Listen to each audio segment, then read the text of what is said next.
Hello, I am Digital Illustrator Mike Meth, and so this is the second one of these Q&A mini videos to address some of the frequently asked questions about my workflow, how it is I do what I do, etc.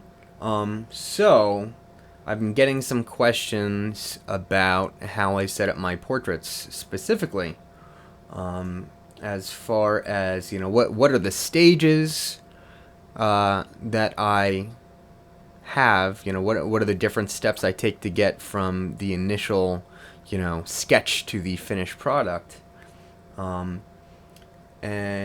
one of my friends, Jeff A. Bear, so he commented that he wanted to see how I approach a portrait, because I think I previously posted a video for a workflow I used to use that I don't really use anymore.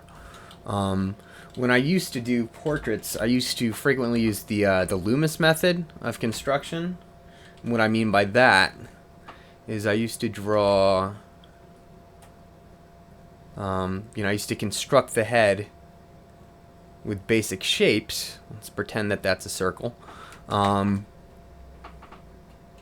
for example, you'd have this sphere shape for the main part of the skull.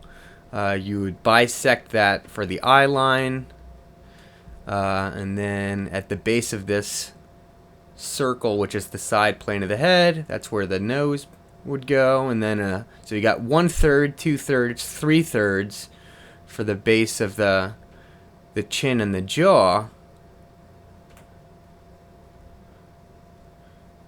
And I would basically construct the head this way, and I'd use this line to construct the brow ridge, the eye sockets, ears, neck, and I would build that way. When I'm creating figures without reference, I still do construct this way. However, now when I'm doing portraits from reference, it's much more about measurement, using points of reference and plumb lines. What I mean by plumb lines, it's usually finding one point. So for example, let's see, to find that maybe this part of the ear lines up with this part of the blazer, or maybe this corner of the the tear duct lines up at this point between these two teeth, and this part lines up with this part of the nose. This piece, the inside of the tear duct, lines up with the corner of the nose, etc., etc. So to use those particular points of reference when I'm doing my initial drawing, so specifically, what are the steps?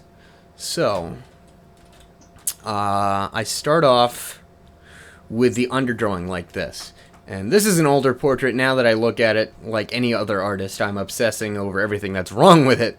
But anyway, so this is the first step. This is the underdrawing. Where it's really the most important step. I think I see a bunch of videos. I don't remember whether I said this in the last one or if I said it in a video that I subsequently deleted. But I see a lot of video tutorials for how to draw figures or how to draw portraits, and they will start off, step number 1 is they already have this perfect, flawless, completely clean underdrawing. It's like just a contour. There's no construction lines, no nothing. It's just a perfectly clean black and white line art drawing. And what's wrong with that is that it doesn't cover any of the the steps that got you there.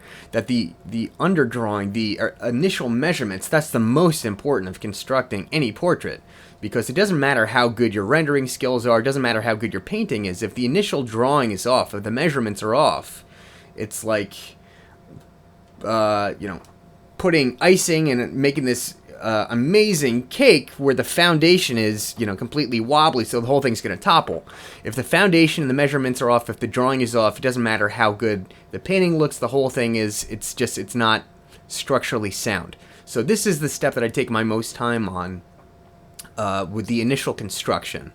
And I usually like to put down a mid-tone in the background and then do my measurements on top of that. And then the next step, I'm going to try and hurry this along here, is the monochromatic underpainting. Okay? And what I mean by that is I'll start to block in some of the midtones and shadows. You'll notice that I don't really put in any highlights. Where I am going to have highlights, I'll just leave negative space. And the reason why I don't put in highlights at this point is when I get to the later stages, I'm going to go in and put those highlights in with color. I want to make sure that there's color in all my highlights.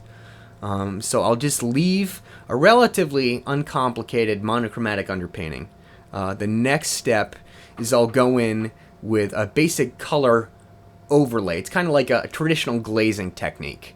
And I'll use, usually when I do this, I'll use an overlay blending mode. I'll go more specifically into this probably later. Well, this is really just a really brief glimpse into what I teach in my digital portraiture class, which, that's a much slower paced. It's a 10-week master course on how to go from step to step to step. But this is, just a glimpse in how I set these things up. So this is the next step. Blocking in basic colors as a glaze. And then the next step after that is starting to, and this is kind of a big jump, I know, is starting to block in with opaque colors. So, I start off just blocking in the glazes, the general colors, and then I'll go in with opaque colors and start blocking in more accurate colors. I'll start putting in colored highlights. I'll start adding color to my shadows. And then the final steps are, adding more and more accurate colors, and then obviously the detail stage. Putting in the little hairs here, the little hairs in the eyebrows and the eyelashes, the little specular highlights and things, wrinkles and details. And I know that's a big pitfall for artists and myself specifically, is that there's this desire to go straight in for the details. And you really need to force yourself to slow down. Me, specifically, I definitely suffer from that, where I'll be painting and I actively have to say to myself, stop and slow down. And by doing that, it really forces you to keep an eye on the overall picture instead of honing in on little spots. Because if you're just focusing on the details, usually the structure overall is going to end up off. And just looking at this now, I can tell that there are a bunch of inaccuracies, things that are off. But for the most part, I'm pretty pleased with how this one came together. And then obviously my little signature as the last stage. But yeah, that's basically, those are the different steps. You can see it in this one too. This is my most recent.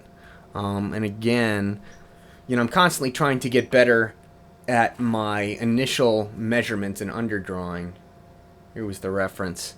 Because that is the most important step. And there are a decent amount of inaccuracies in this drawing, which I went on later to fix.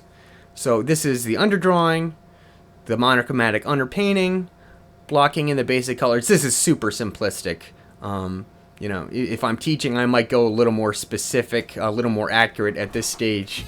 For the first time you're doing this, it definitely pays to take a little more time on the overlay. But anyway, so I'll go from this step to blocking in the accurate colors, and then the detail. And you see, at this stage, there were some inaccuracies that I fixed, and that's fine, but I would definitely advocate taking the time to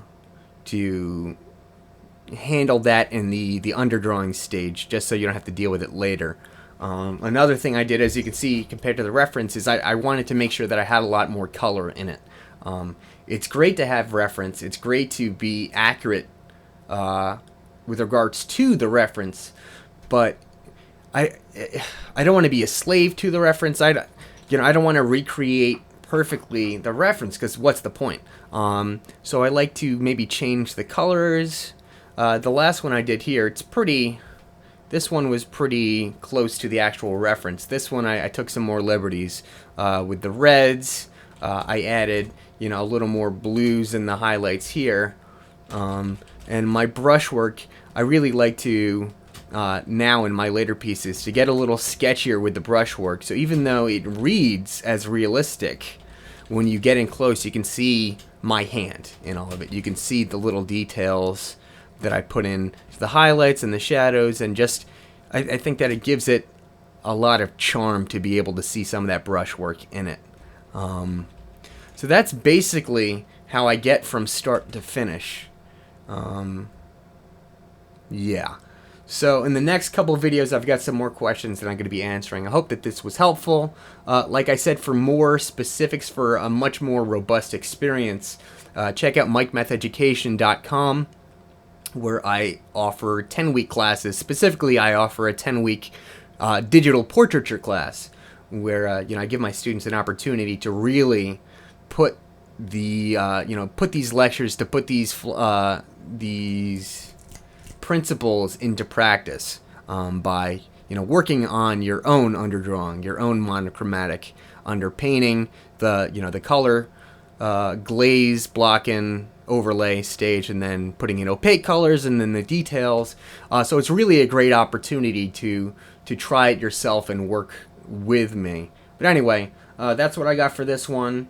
I will probably be recording another video later today. Thanks for tuning in.